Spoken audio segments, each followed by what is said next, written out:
So, what's going on? We're back. We do it for the kids. Episode 2. That's it, man. Episode 2. Deuce. That's Look, right. see, I don't speak Spanish. You speak Spanish fluently, right? Nah. You don't speak. Nah. I'll make my Puerto Ricans cry if they hear my Spanglish, bro. Like when we go to Puerto Rico, they know. They're like, oh yeah, he's a New Yorican. New Yorican. He's a New Yorican. See, look, and that there goes my bias, because I'm like, all right, you Puerto Rican. I was like, oh yeah, you back there speaking Spanish and all of that. That's my bias. Yo, it happens, man. I don't eat beans either, man. I don't do rice and beans, bro. Oh, you don't eat rice and beans? Nah. Well, check this out. I don't play basketball well. Wait, how tall are you, Mike? Well, I claim 5'7". But... Oh no. Then you good, because I'm 5'8", and I know I know I can't make it. Yeah, I can't make it on the league. So, but there's bias involved there. See, I automatically assume you spoke fluent Spanish. I'm letting you know I don't play basketball well. It's a lot of, you don't eat beans. What else? What do I not like? That's like a soul food thing. I'm trying to think. I don't know, man. I grew up in Georgia, so we ate it all from the rooter to the tutor. I don't like chitlins. So that might be, there's a lot of people that don't fool with them. So maybe that's something. But it's interesting because, this is kind of like biases that we all have. And even amongst us, we have biases against each other, right? Yeah. But they're informed by our own personal experiences, right? Yep. And then I guess that leads to today's conversation too, because we wanted to talk about, child support. Like what does it look like? What does it mean? How does it differ between people? And there you go. If you want to talk about biasness, hey, child support should be right there next to it, right? As part of the definition, because it's very biased, and we all have our own definitions of what child support should be. Dude, and it's crazy because when you think child support, and again, you and I both are in this fatherhood space. And so that being said, that causes our DMs at times to get flooded with questions from dads, from potential dads, from what's even more interesting. I probably get more inquiries from non-dads. So like moms, women, asking questions about like the father of a child and this or that. And there have been questions that have come through about child support. Like I remember it was one DM that came through, and long story short, this lady was asking, should she use child support as leverage to kind of get what she wants from, and basically the dad who wasn't spending time with the kid. And so he wasn't currently on child support, but yet she was thinking about using that as leverage to get him to spend time with the kid. Okay. And this and that. So it was interesting. And so again, I had to do some questioning to kind of get to the root of it. And it was a totally different issue when we really got down to the root of it. But I just said all that to say child support is a humongous issue in not just the Black and brown communities, but in everybody's community as it pertains to fatherhood. Yeah. But before we even do that, man, like I want to hear more about that that DM or that message. Like so she wanted to use child support to do what? To get the father to be more involved? Was it that he wasn't really involved like that? Yes. So what ended up happening was it was this lady reached out and she just kind of wanted insight. And so long story short, she had a situation in which the father of her son was not overly involved, or he wasn't overly involved in the life, but up until that point, she also, or they did not have like a formal arrangement with child support. Okay. So, and because she was in a position in which financially she was fine. So it wasn't like she needed the financial part. She just wanted him to be a part of, the kid's life in a more, in a more active fashion. And so she was basically asking me, would it be wrong for her to basically pursue the child support thing so that basically there's more time allocated to spend time with the kid? And it was interesting. And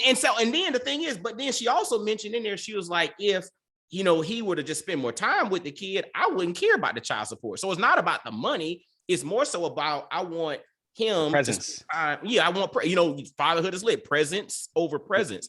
And so it was interesting going back and forth with it. And, my response was, first off, don't use that as a weapon, to get that, but you need to make it clear as to the reason and or rationale, because, when it comes to conflict between moms and dads, a lot of times it has nothing to do with the kid. It's mom and dad having their conflict, and somebody in the interaction, whether it's the mom or the dad, has to be the bigger party, right? And you, in most cases, somebody almost got to basically eat it and say, look, I'm going to be the bigger person and just eat it and make it happen for the betterment of the kid. And that was basically the thing that I was suggesting to her. Again, I don't give advice. I just give perspective, insight, and, you know, just different ways of looking at things. And then people do what they want to do. I'm just here to think about it through different lenses.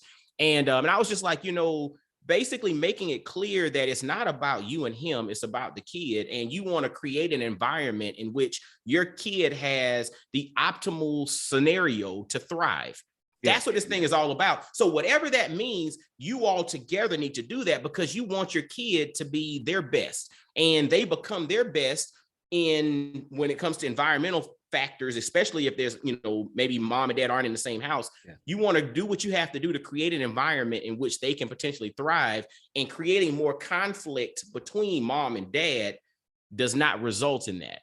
And so, you know, it's kind of crazy because you're right. You know, you shouldn't weaponize it, right? But let's flip it. Let's flip it, right? Let's flip it. Let's flip it for the dads, because I know, you know, you just mentioned that you get a lot of messages, especially from the women, talking about child support. I don't entertain the women, right? Like the women that DM me, they say something bad about a dad or something. I immediately shut them down and say, yo, I don't know how y'all living. I don't know you. I don't know him. I cannot bash my guy for that until 100%. I know what's going on, right? But on the flip side, I also know a lot of deadbeat fathers, bro. 100%. And, you know, I'm kind of embarrassed to say that some of these deadbeat fathers are my friends, right? And in their case, I would tell the woman, yo, weaponize that shit. Weaponize it, because I know that they're not pulling their weight, you know. So some of my friends might look at the child support and say, all right, the definition of child support is for me to give up some monetary value every week, that every month it goes so is my child to spend some bills. You and I know that that's not the case. That is not child support. Some of these dudes are ignorant, bro. Some of them are ignorant enough to really think that it's just about the money. So I would say, yo, if you a female or a male, you know, we live in a different society now, right? Where your mate is not pulling in they're not putting in the effort or pulling their weight when it comes to your kids.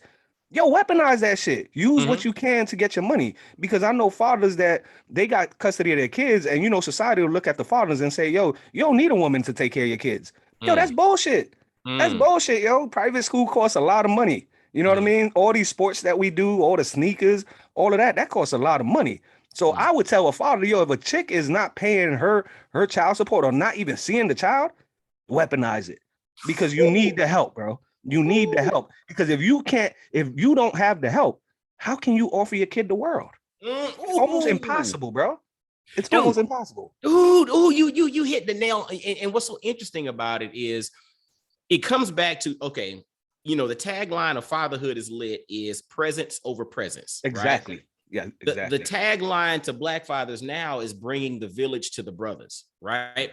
And so if there's an intersection there where presence over presence, meaning, yes, stuff is good, but you are better. When it comes to it, bringing the village to the brothers, there's an African proverb that states it takes a whole village to raise a child. And the reality is we're not designed to do life alone.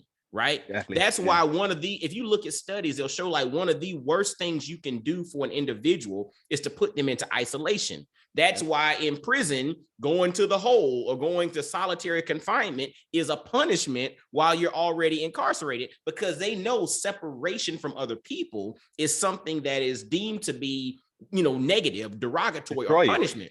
It'll destroy you. It's detrimental to your health. Then detrimental to your mental health. That's it. I mean, that's part of, and maybe we could talk about it with the pandemic is going on at some point. You know, part of the challenge with that is this separation, this alienation, this island thing, you know, especially folks who are dealing with some mental challenges.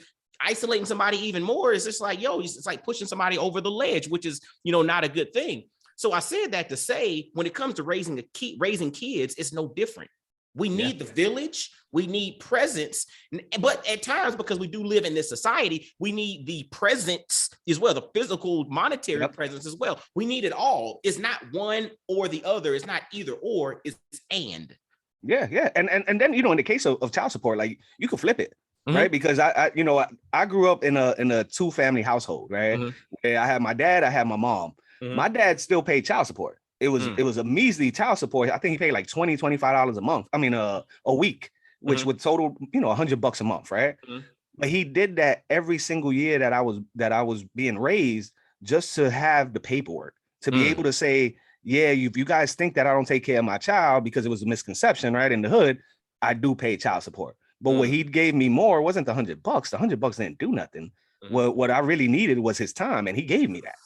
You know what I mean? And he gave me that time. But that's not to say that when I turned 18, I wasn't fighting for those $100, man. I went to my mom and I told my mom, yo, my dad has been paying $25 a week for 18 years and he lives here. Where's that money? That was just me being ignorant. You know what I mean? That was me being ignorant, not understanding how everything worked, how bills work. But I wanted that money too, man. Heck yeah. Again, that's what I'm saying. Like, this is an and conversation. And it's fascinating because our conversation now takes me back to an interview I did on Black Fathers Now with a brother who immigrated from Jamaica. And one of the things that he taught, and he has a nonprofit now in which he works with, youth and young adults and all that stuff in like the sustainable energy, area. But one of the things he talked about was, he said, in America, when we view poverty purely through the financial lens, right? Yes. And because he said when he moved to America from Jamaica, he said, dude, we lived in the projects. He was just like, dude, we lived in the projects, but dude, I thought it was the best thing ever. I had my family, we had food, we had friends to play with, it was cool. I mean, I was fine with it. I didn't realize that America looked at it as, we're in a challenging circumstance, but that was purely through a financial lens. And so again, they didn't take into account that he had his mom and his dad, his siblings, and they had community, they had family. They just looked at the fact that they didn't have a lot of financial means. And so it goes back to that child support thing that we're talking about. Culturally, we look at it, or we tend to only look at child support. And this is kind of why you and I are talking today. We only look at it through the lens of monetary, right? We don't look at support. And if you define support is not just finance. Support is being there.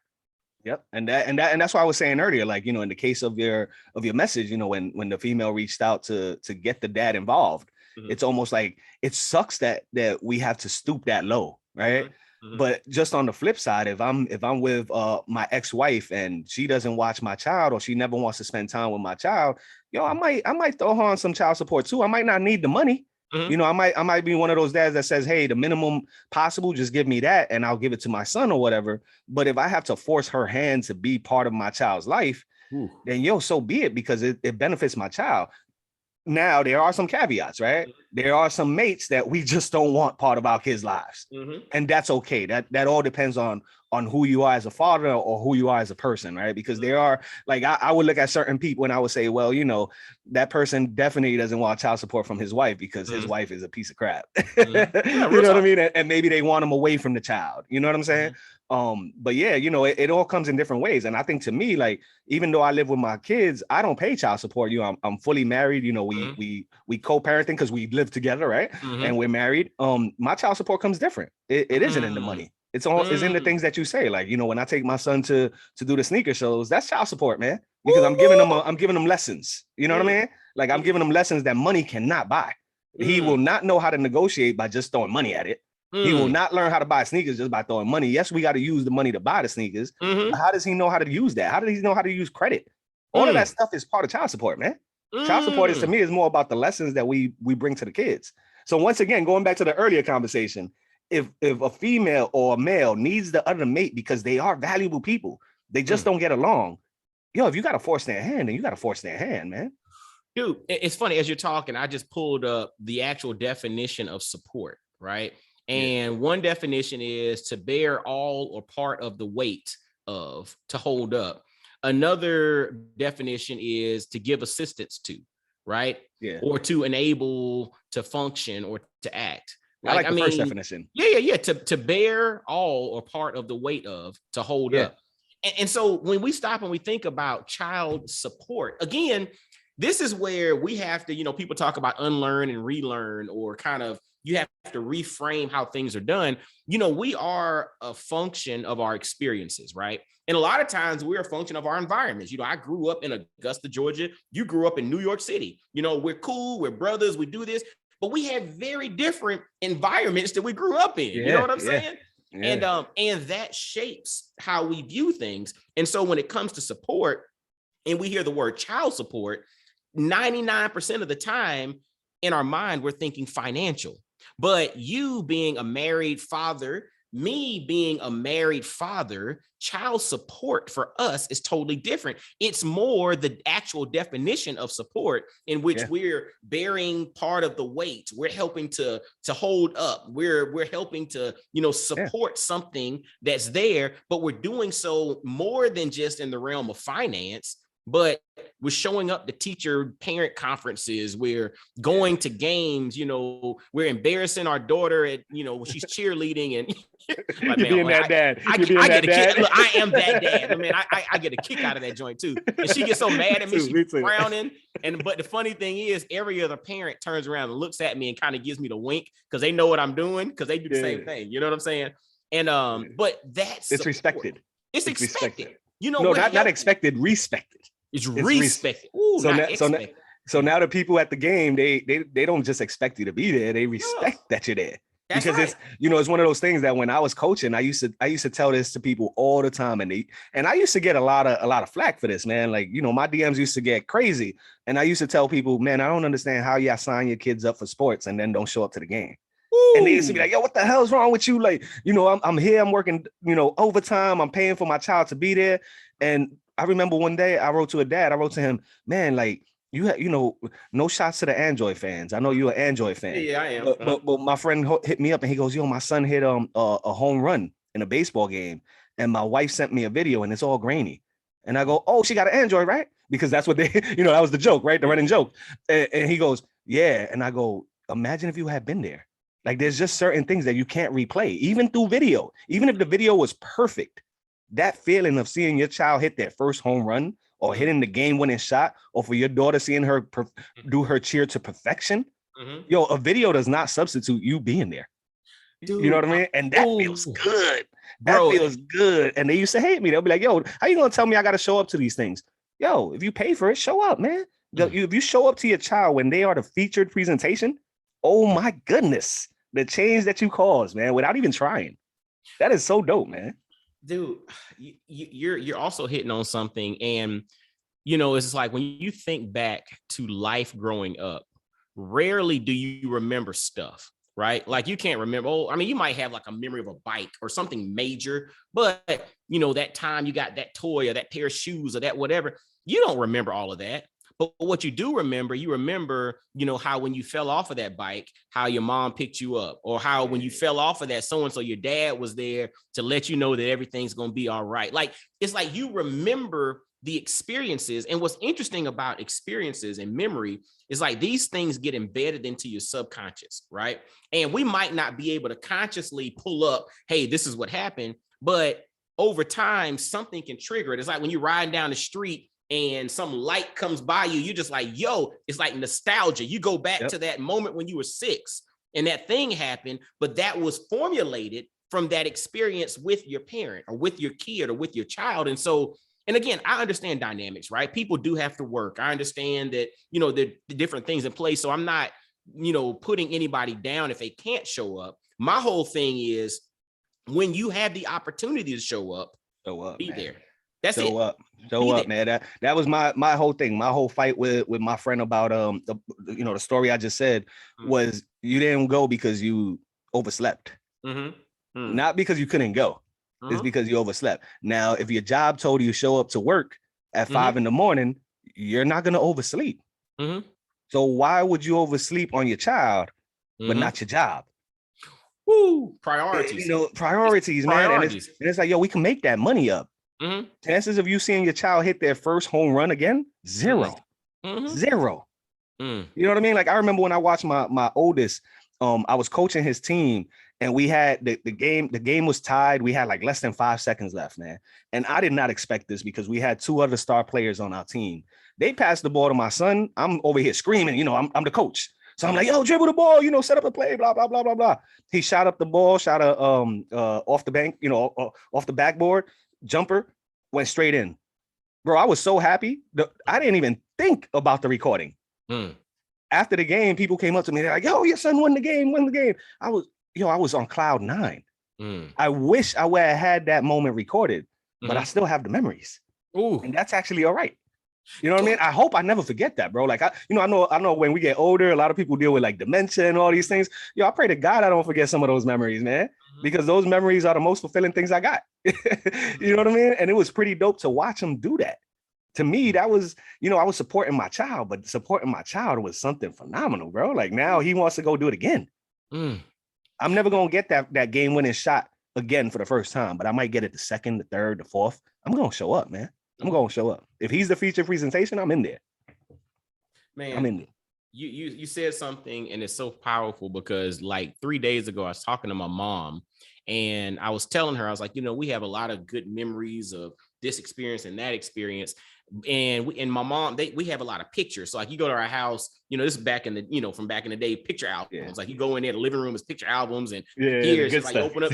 Yeah, it's just nothing but just albums. You can just go in just albums over the years. It kind of tells the story. But I told my mom, I was like, the funny thing is, one thing that's missing about our experience growing up was we didn't have anybody in our immediate family that was kind of like on the cutting edge of technology. They had a video camera, right? So some people who were my age, they have like video, like my wife, her dad had a big old camcorder, one of them humongous joints from back in the day. So they have like home videos from like the mid 80s and all from when she was a kid and going to a family reunion.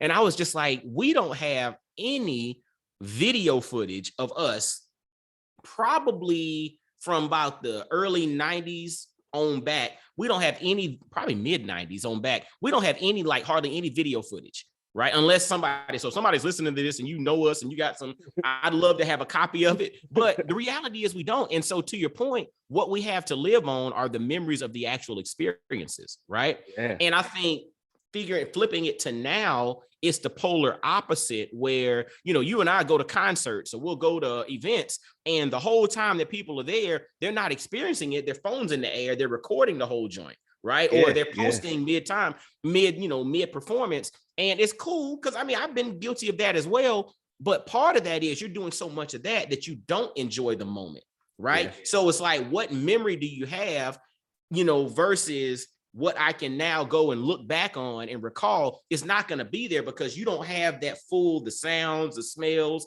the feels, the energy, all of that sitting by yourself, looking at the video again 2 days later, just kind of going through your files. And so that presence is so important. And that is a form of, or that's the major form of child support. It is present. It is because that's one thing that I tell a lot of fathers, like a lot of sports fathers, right? Like a lot of sports fathers, they'll go to the game and they'll watch their kids play, and it'll be a high stake game. Maybe it's a championship, maybe it's the playoffs, whatever, right? And when you look over to them, they're on their phones. And it's like, yo, your child sees that. And when your child sees that, in my eyes, I believe that sometimes they lower their performance. Yes. Because they don't think that you care. You know what I mean? And it's funny. It's funny to see because there are some kids that none of their parents show up, and man, they show out. Like they go off, like they looking like LeBron out there. But then you see the kids that are like LeBrons and they look over to their parents for acknowledgement. They don't see that acknowledgement. They kind of like simmer down a little bit. It's almost like their confidence goes down. I don't know if it's that their confidence goes down or they just feel like, hey, maybe they don't care. So if they don't care, I don't care. I don't know, but I could tell you what, man, I've had some C teams, like we do CYO, which is the Catholic Youth Organization, right? And they always have A, B, C teams. I had 2 C teams that I had to coach.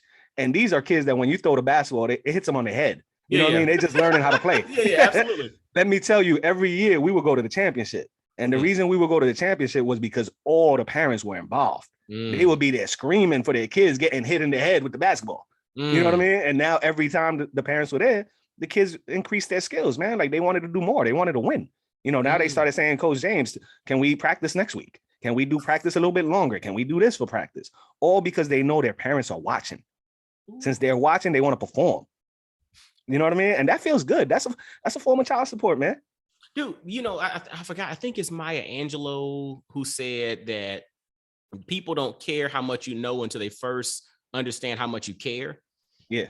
And it's so interesting because it's like energy transfer. You know what I'm saying? It's just like, Yeah.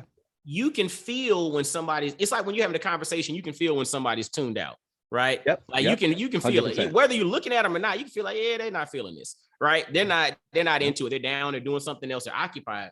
And what's interesting, I was listening to a joint the other day, and this dude was doing this meditation on this podcast. And one of the things that was so powerful about it, he just did like a little 30-second or 60-second meditation.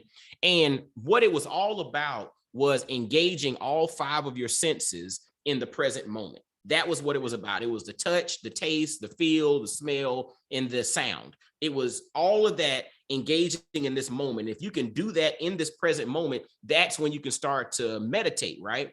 Yeah. And what's interesting about it, engaging experiences that really get formulated into your memory, and this is something I really just kind of came to the realization of, are multi-sensory experiences, right? Yeah. So it's like, it's not just you're watching it, but it's you're watching it, you're hearing it, it's the smells, it's the touch, you know, everything. It's everything, right? Yeah. So if you take away the experience and you're on your phone and you're listening to something else while you're still here, you've already diminished the impact of that experience because you've taken away a few of your senses and given that attention to them. So whatever you were bringing here is only a fraction. So therefore, that thing that's getting formulated in you is going to be minimized. But then that energy that you have between your kid who's watching that is going to be minimized as well. And you're also setting the framework for how they operate, because they're like, okay, my dad is always on his phone, talking to somebody else, doing this, never paying attention. How am I going to operate when I go somewhere? I'm going to do the same thing. I'm not supposed to pay attention. They might not do what we tell them to do, but please believe, you watch them, they're going to be doing the same doggone thing when they get to an event as well.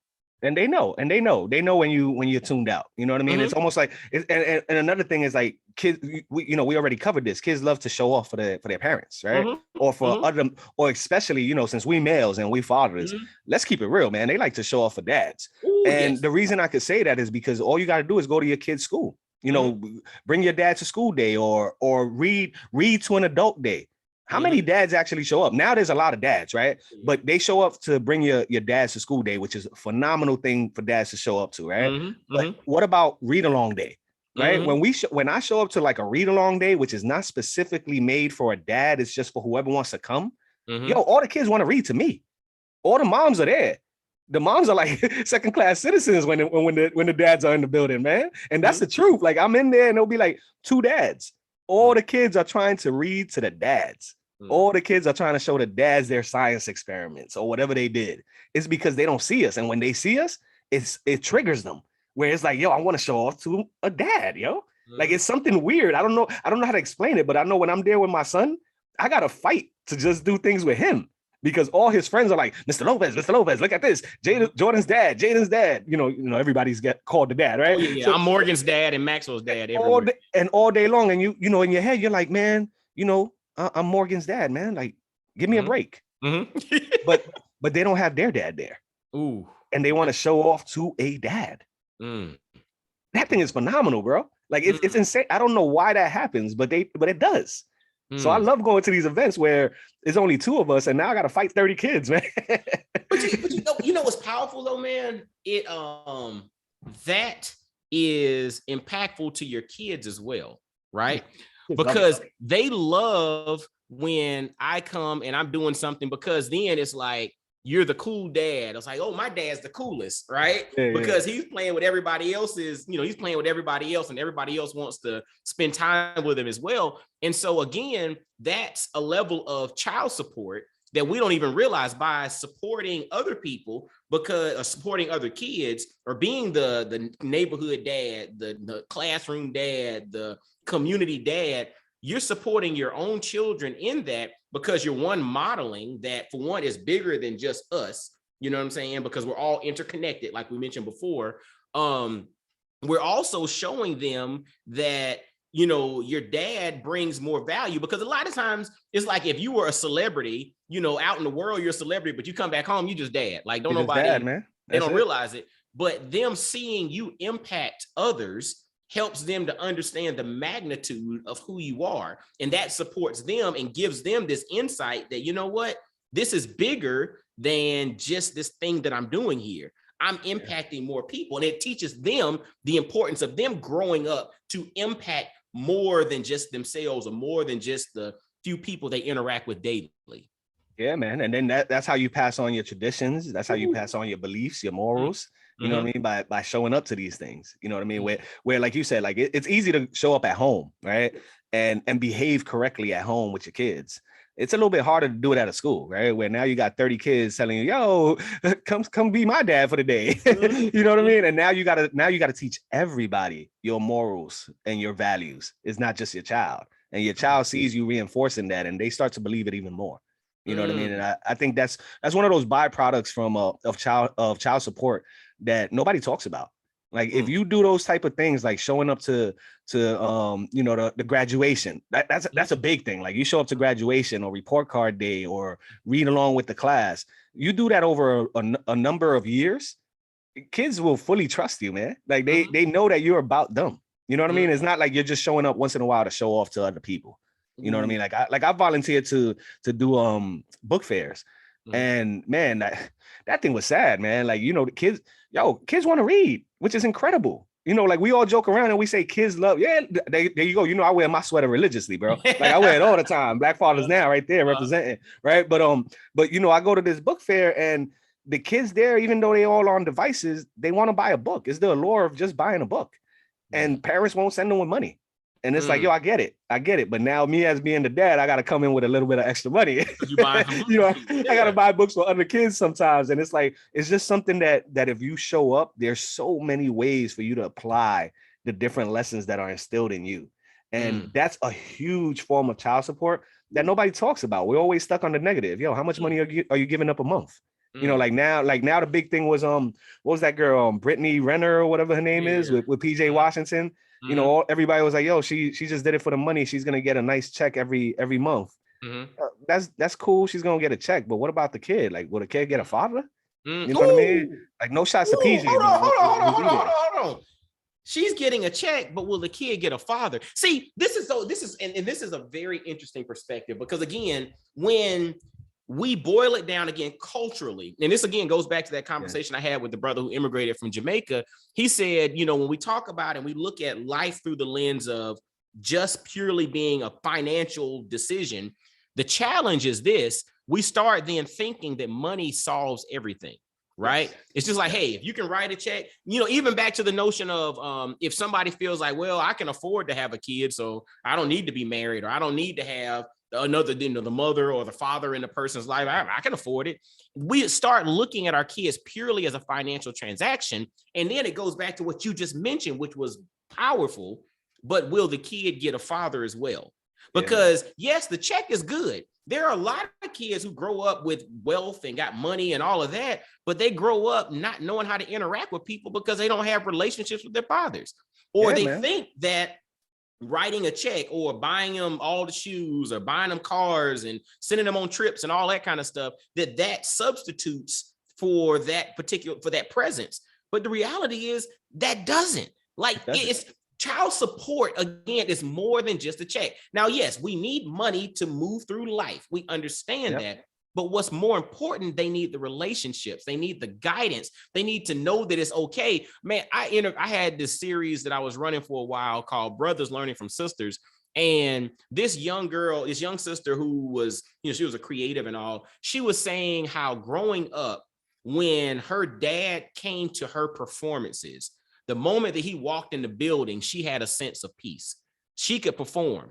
Like the moment that he got she's probably spotted him in the crowd. Like it was nothing like that. That's incredible when the kids could just, when y'all lock eyes in a huge place full of people and y'all lock eyes, it's like, all right, it's special. It's safe now. That's it. It's good. Like that was the thing. And so for her, just his presence gave her the level of comfort to be like, all right, it's game time. Right. Like I used to get that with my mom. Like when I played football growing up, when, you know, she might be late to the game, but she would get there. And but when she got to the game, I'd always know, you know, to look up at the 50-yard line up in the stands. My mama would be sitting right there at the 50-yard line. And if she wasn't there yet, it was like, okay. But then the moment that I looked up and I saw them football earrings and that cowbell and all this kind of stuff, I was like, oh yeah, it's time, game time. I'm strapping them in. We're ready to rock and roll now, you know? So and that's a dope feeling because, you know, like for me growing up, I didn't have my father there. Like he raised me, but you know, I used to be top of the school, right? Like I would top grades from kindergarten all the way to high school, right?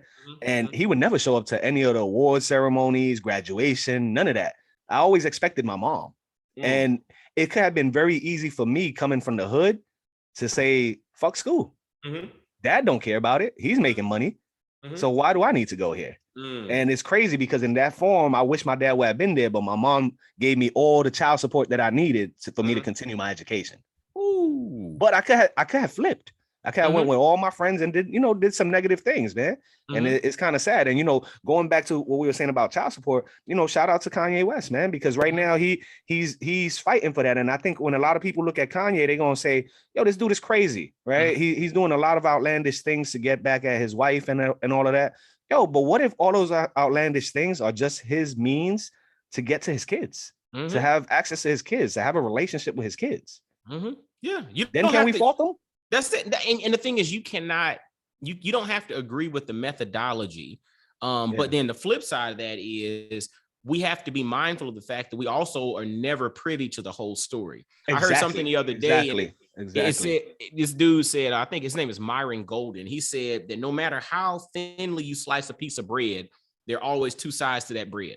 And I was just like, yo, that thing was powerful because that's the truth. And so even what we see publicly, even what we get, and you and I know this with curation of content and all, what you see has probably been curated, been edited, been whatever, been tagged, been this, been all these different things have happened. And a narrative is being created by that person or somebody who's trying to create a narrative about that person.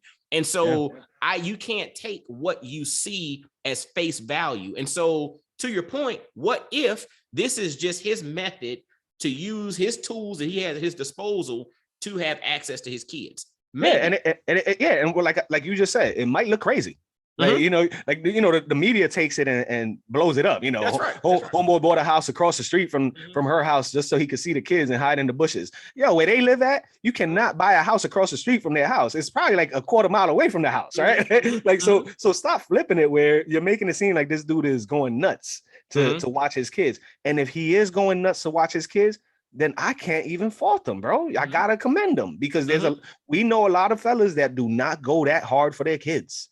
So for him to go that way, it's commendable. How he does it might affect his kids in the long run, and it might be a negative effect, or it might be a negative effect on his brand. But yo, whatever way he thinks is going to work for him to get to his kids, I can't fight him. I can't fight him because I will be mad at him for not trying. Dude, think about this. It's interesting that you brought it up like this. There's the flip side of that when kids grow up and they think that my mom or my dad didn't fight for me, didn't love me. Yes. Because it's like, and so it's just like, again, you might not agree with the methodology and you might not agree with everything. I don't agree with everything anybody says, to be fully. It's impossible. It's impossible because we're all people and we're all imperfect. So we're going to say some shit that's like far left field one day and then the next day we're brilliant. Then the next day we're back off the left field. We have our own biases because we have our own experiences. What works for us doesn't work for everybody. That's right. And if you, and one of the things that I've been challenged with, and it's challenging because, when we have our biases, a lot of times we come in and we look for confirmation bias, meaning we're looking for somebody to confirm what we already know. Right. That's most people, if you pay attention, that's exactly what's up. They come in looking for confirmation to confirm what they already know so that they can go and live in their echo chamber. Right. That's the natural tendency because that's an easy way. You build straw men so that you take people understand the straw man fallacy where you basically have an alternative argument. So you build up the most easily defeatable argument against you so that you can knock it down quickly. Right. But I more so am a fan of the strong man, the steel man fallacy or the policy where we're like, yo, I want to build up an argument that is super strong against me so that I can test my thought process, because maybe I'm approaching this thing wrong, right? Yeah. Maybe I'm looking at it from a bad angle, and we have to really be mindful of that as we step through life, to not try to confirm what we already know, but to challenge what we know. Because if what we know can't stand up to challenge, then is what we know the best method? And do we really know anything then? And do we really know anything, dude? That's real. You know what I mean? Yeah. Like, it's all a science project, man. I think that's fatherhood. Like fatherhood, they tell you, like with science, they tell you, form a hypothesis, right? And then you form the experiment to prove your hypothesis. The same thing with fatherhood, man. Right now we're telling people, child support is not just financial. It's you being there. To some people, we're wrong. To some people, we're wrong, because some people did do it as a financial transaction. There are a few people that do that. You know what I mean? There are some men and some women that do that. But for the most part, this is things that we could see play out throughout the years, where we could actually say, well, if you compare the father that just paid financial and wasn't there to another father who gave financial support and also gave them the physical support or the presence, who's going to win? 9 out of 10 times it's going to be the kid that got both, right? That got the financial and the presence. It's the kid. See, and that's the other part. It's not you and I. I had a guy that I interviewed. His name is Halloran Hilton Hill. He just got inducted into like the Tennessee Radio Hall of Fame and all of that. And one of the things that he mentioned in our conversation was, he said, it's not about being known as a good father. It's about being a good father. Exactly. See, a lot, and it goes, you mentioned something about, like this earlier, like a lot of us want to be known as this. We want to be known as that. Like, I want this to be my, my tagline. I want to be known as Mr. So-and-so, right? Yep. It ain't about being known as, it's about being, right? And where, if you're being, impact over everything. And so therefore, if you're being it and the world maybe doesn't recognize you, so what? Right? Because you're doing what you're supposed to do, and you're going to leave that lasting impact. It's not whether or not I get credit. It's whether or not our kids get what they need. Again, if the title of what you and our kids win. That's it. We do it for the kids. We do it for our kids. It's, it's funny. You and I were talking behind the scenes a little bit about the concept of culture. A lot of people say, oh, we do it for the culture. We do it for the culture. Yeah. And I'm like, no, fam, we do it for the kids. We do it for our kids, because again, culture shifts. Culture changes, and there's some parts of culture I agree with. There's a lot of parts of culture that I'm like, F that, bro. Like, that's not, I'm not with that joint. And so to that point, I'm not doing it for the culture. We're doing it for our kids. It's all for the kids, man. And, I really wanted to ask you, I know we're almost up on time, but I really wanted to ask you a question, which is, what do you have to say about people that say, hey, you know what? I don't want to pay child support. And the reason I don't want to pay child support is because I know my mate's going to go use the money on something else. Well, because that's a big thing. We've had those conversations many of times where dads will come up to me and tell me, yeah, I'm not giving her anything. They'll use a different word. They won't use the her word. They'll use the he word. Not at all. Like, I'm not giving her nothing because she's gonna go buy herself a new Prada bag. And well, how do you feel about that, man? Man, honestly, again, you come back and it's not about him or her. It's about who it's all intended to benefit.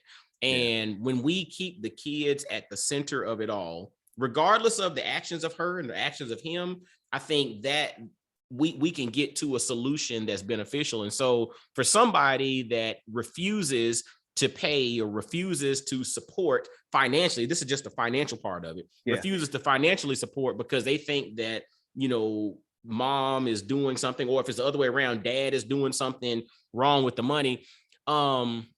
Unless it is something that is detrimental or harmful, meaning like they're doing something that's harmful to the ecosystem or harmful to the kid themselves, I would just say, like, dude, dude or girl, you got to get over that, because the reality is, you chose to lay down with this person, and the result was the fact that you have a child here now.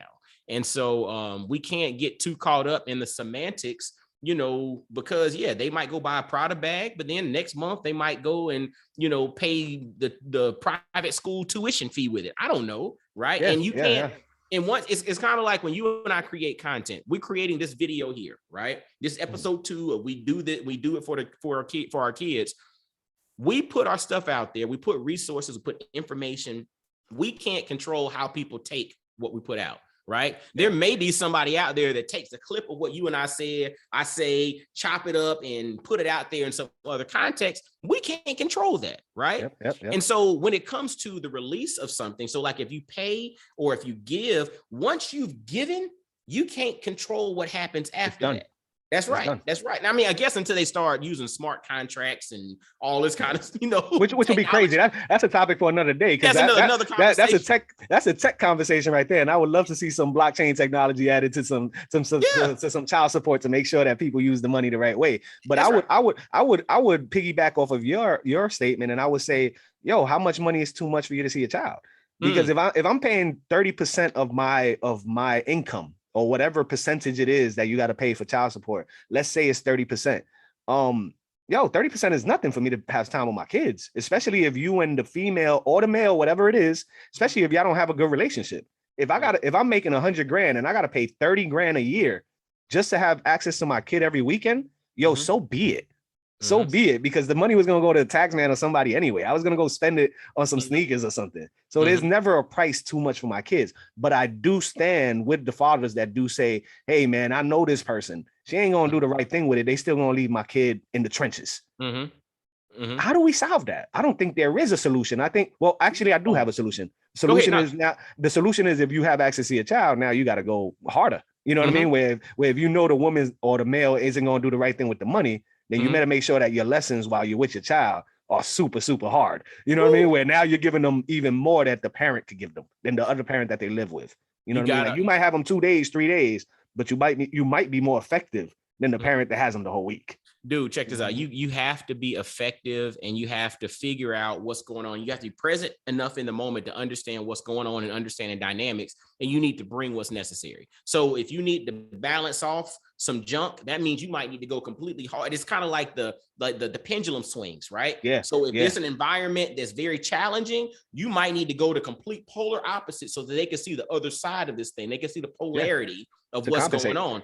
You know what I'm saying? And so if there's some irresponsibility financially going on, you need to be on the complete polar opposite side of that to show, basically, it's like, I can't necessarily create a circumstance or a situation, but I can create like a parallel universe or a parallel situation in which you can then show that there are alternatives here, right? And that's the one you can control. That's the one you can control and cause effect in. Now we have to also disclaimer, we're not talking about danger or abuse or, circumstances in which your child's in danger. That's different.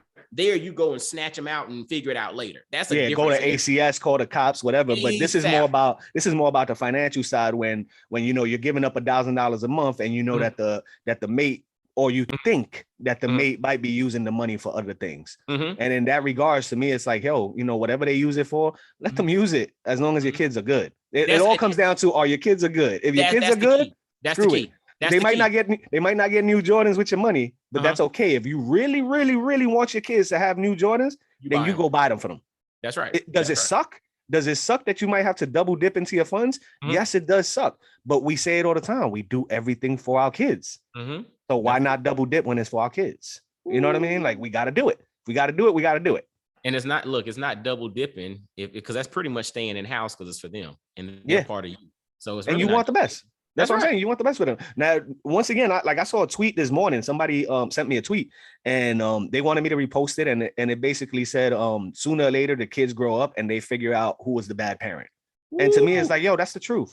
And sometimes they might grow up and not realize who's the bad parent. But as long as you know you were a good parent, I'm sure the kids will know that you were a good parent as well. You know what I mean? They still might put y'all both on the same level. But that's okay, man. Who cares? It took both of y'all to make them anyway, right? Y'all went half on a baby.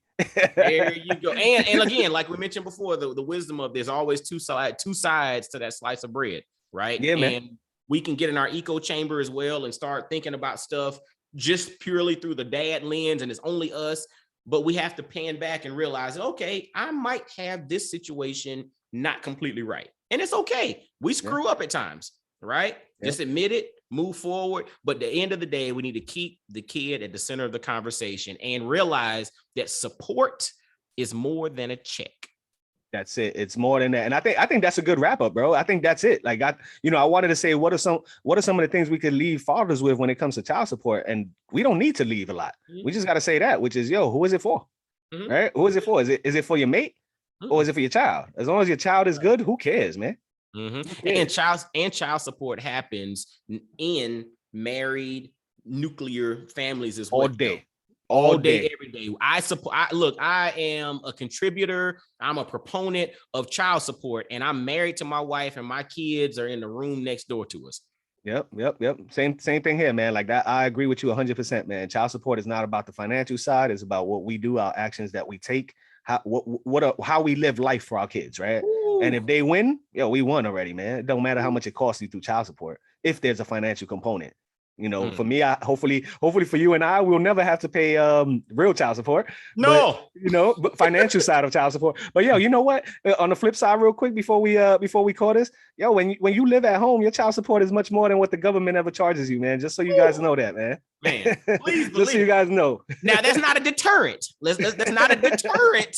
You know what I'm saying? Because it's still best to be, there with your kid if at all possible. But for real. Yeah, it's far. If you live with them, it's expensive. Oh my god! I got my 15-year-old. That dude's braces was more than my dad paid for child support in a year, man. You know what I mean? So my dad would have got lucky if all he was doing was paying for child support and not for braces. Oh my gosh! Yeah, and I think we're getting close to the whole braces era and everything. So yeah, man, pray for us all, please. Yeah. For me, James from Fatherhood is lit, man. I would just like to tell all the dads, support is what you make of it, man. Like, make your presence felt, like we always say. Do it your way. It really does matter. It really does matter, because when you do it your way and you're doing it for your child, everybody wins. Everybody, especially your child. And I hope that the next conversation we have is going to be about these deadbeat parents, man. Deadbeat parents and family.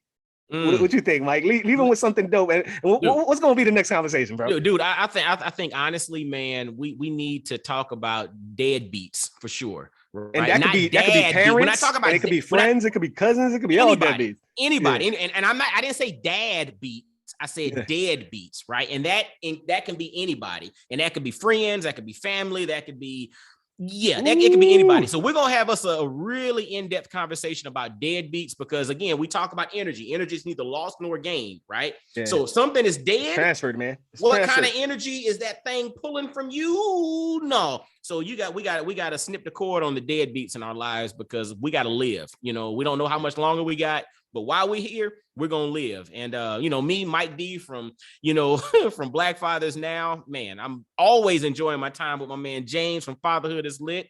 We do it for our kids, not for the culture. And right. I guess until next time, we'll holler at you.